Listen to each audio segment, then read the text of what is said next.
Today's video is going to be about color mixing, the technique of color mixing, so we don't end up damaging the pigments or causing the pigments to become dull, which can happen when you overmix the paints to death. So the items that you will be needing today are a glass palette, a palette knife, and a rag. And I'm going to be mixing with oil paint today.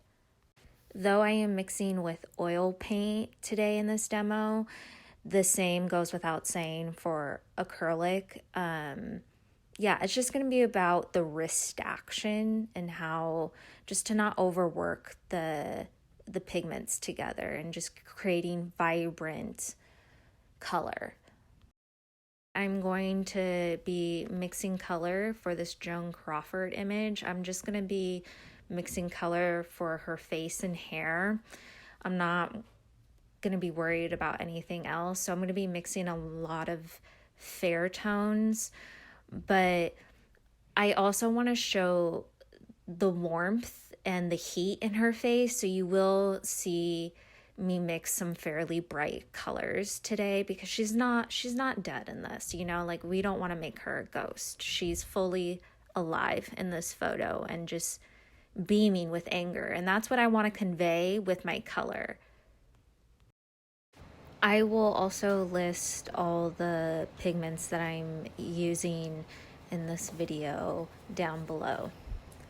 The first color I start to grab here is some Wan Brilliant, which is it's just like a muted yellow, orange, peach color with a lot of white, so therefore I don't have to use a lot of white paint. And I'm grabbing some Venetian red, and Venetian red spreads like wildfire, so use it sparingly. You also want to make sure that you wipe your palette knife before you dip into any color so you're not doling the main pile's color out. So here I'm grabbing some cadmium orange light just to brighten up that red to feel some heat in there as well. I'm also grabbing some zinc white, and you notice that I drag the color down from top to bottom, and I always grab from the bottom of the pile when mixing two colors combined, and I put that third mix right underneath the two colors that I just created, so I know what's coming from where. So I'm grabbing some Cad Red Medium Deep, and I'm putting it above the orange because it's a darker color than the orange, and that's how I arrange my palette. Even though I'm going out in a constellation, I try to keep the colors that are similar with each other in that family. So with that red, I'm gonna grab some cadmium orange medium, and I'm creating her lip and hair color. I'm gonna grab some Venetian red again, and I'm gonna grab some zinc white, and I'm creating more of the ivory, the top of her skin color. So, and she has a lot of makeup on, so I want to convey that powdery whiteness. That's what I'm trying to mix right now. I just grabbed some Naples yellow hue to put in to just balance out the yellow colors in her skin. I'm grabbing some pink blush and that Naples yellow hue again.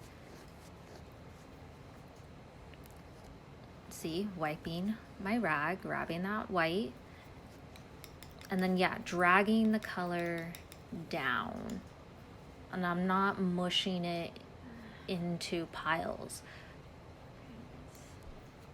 At this point, I'm just starting to mix color intuitionally. I have the photo to the right of me, and when I mix colors in general for any new painting project, I always have the photo or the object right there next to me, so I keep looking back at it for reference. I don't need to get the colors exact. That's not really my goal. My goal is just to still convey the red heat anger underneath her skin. Though I'm mixing for a small canvas, I'm not really mixing a ton of paint here. The same goes true for with a lot of paint. You want to drag the color down, and it should feel like icing, cake icing.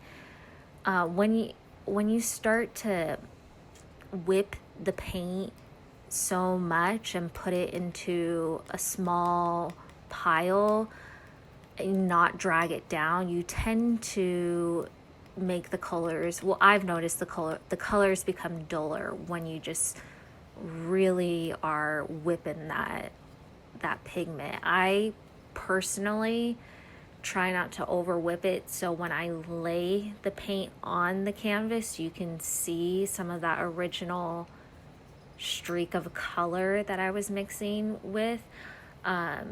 Some people really like an opaque color, and that's fine. I just like to show a little variation within my paint because I do paint thicker, more of like an icing, so therefore I love just seeing a streak of color run throughout another color. I think that's just so beautiful. And you'll see that I'm mixing a black here. I always try to mix my black. I tend to find that black from the tube is very flat. And when you mix your black with this ultramarine and burnt umber, it's just, there's more depth within the color, so therefore you're creating more space, more atmosphere, more mood within your painting. And since I just did a super dark color, I'm gonna real quick mix up a dark purpley bruise color underneath her skin, like the blue, just the blue underneath her skin. And I'm gonna use a different white instead of zinc. Zinc tends to be more transparent and you have to use more. I pulled from titanium white. Titanium white is more opaque because I didn't want to create, I wanted to create a light purple color. So that's all the color I will be mixing for today's session. Again, you don't want to smush and rub into the paint. It's more about petting the paint and having a fling in that wrist and have fun with it. You don't get angry at the paint. We want to see the variation within the color in the paint, not a grayed out version of this color. And that's what happens when you just over mix. So it's really all about just not over mixing.